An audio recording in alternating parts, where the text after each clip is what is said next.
আসসালামু আলাইকুম। আমি প্রফেসর মেজর জেনারেল অবসরপ্রাপ্ত সৈয়দ আসিফ ইকবাল।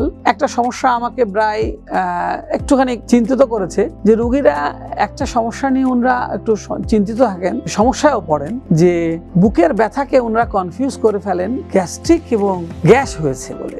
যেমন ধরেন কেউ হয়তো বলেন যে আমার প্রচন্ড গ্যাস হয়েছিল, কিংবা বলেন যে আমার গ্যাস্ট্রিক হয়েছে, কিংবা যে আসলে গ্যাস হয়েছে সে এসে বলেন যে আমার প্রচন্ড বুকে ব্যথা করছে। আসলে এই জিনিসটা কনফিউজ করে কেউ দেখা যাচ্ছে যে রিয়েল গ্যাস্ট্রিকের পেশেন্ট হার্টের চিকিৎসা নিচ্ছেন এবং ওষুধ খাচ্ছেন, এবং গ্যাস্ট্রিকের পেশেন্ট যে হার্টের রোগী সে হয়তো দেখা গেল যে কিছু অ্যান্টাসিড এবং কিছু পিপিআই খেয়ে দিন কাটাচ্ছেন। তো এই কনফিউশনটা আমার মনে হয় একটুখানি রোগীদের জন্য একটু দূর করা আমি মনে করি একটু প্রয়োজন।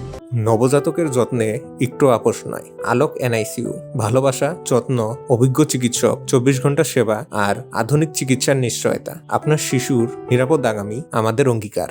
আসলে গ্যাস্ট্রিকের সমস্যা যেগুলো হয় সেগুলো একটুখানি চিন্তা করতে হবে যে এগুলো খাবার দাবারের সাথে সম্পর্কযুক্ত, এবং এটা হচ্ছে খাদ্যনালীর সাথে সম্পর্ক। আমরা কি খাচ্ছি না খাচ্ছি সেগুলোর সাথে সম্পর্ক। আমি এই 2-3 ঘন্টা আগে কিংবা 6 ঘন্টা আগে কি খেলাম সেগুলো আমার পরিপাকতন্ত্রে গিয়ে ঠিক মতন ডাইজেশন করলো কিনা, গ্যাস হলো কিনা, এবং ঢেকুর উঠছে কিনা, বমি বমি ভাব লাগছে কিনা, আমি শুলে সেগুলো গলা দিয়ে উঠে আসছে কিনা, টক ঢেকুর উঠছে কিনা, কিংবা শুতে পারছি না শুলেই টক ঢেকুর উঠছে, কিংবা হঠাৎ ব্যথা, ভিতরে কি হচ্ছে জানেন তো? আধুনিক 128 স্লাইস সিটি স্ক্যান, দ্রুত আর নির্ভুল, নিরাপদ টেস্ট, দ্রুত রিপোর্ট। আজই যোগাযোগ করুন।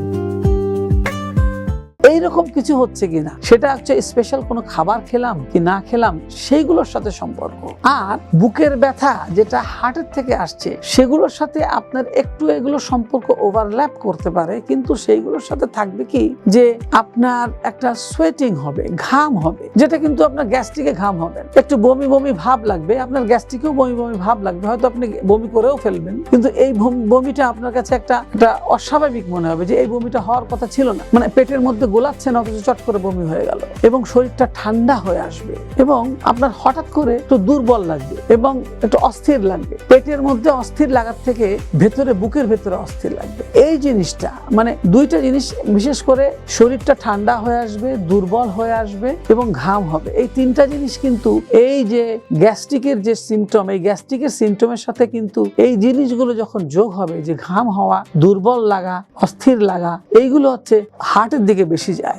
আর যদি দেখেন যে চুকা ঢেকুর উঠছে, ভেতর থেকে ঢেকুর উঠছে, কিংবা টক পানি বের হয়ে আসছে, কিংবা কোনো খারাপ খাবার কিংবা কোনো বাজে খাবার কিংবা তেল মশলা ঝাল কিংবা ভাজি খাবারের সাথে সম্পর্কযুক্ত, হাঁটু, কোমর বা ঘাড়ের ব্যথায় কষ্ট পাচ্ছেন? সমাধান আছে আলোক ফিজিওথেরাপি এন্ড রিহ্যাবিলিটেশন সেন্টারে। অভিজ্ঞ ফিজিওথেরাপিস্ট, আধুনিক চিকিৎসা, দ্রুত সুস্থতায় আপনার ভরসা। আজই যোগাযোগ করুন।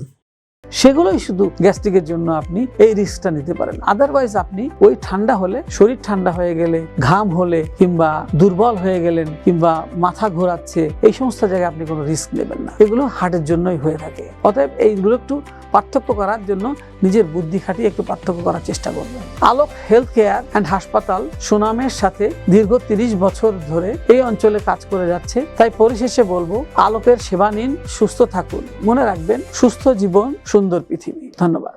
সুস্থ জীবন সুন্দর পৃথিবী।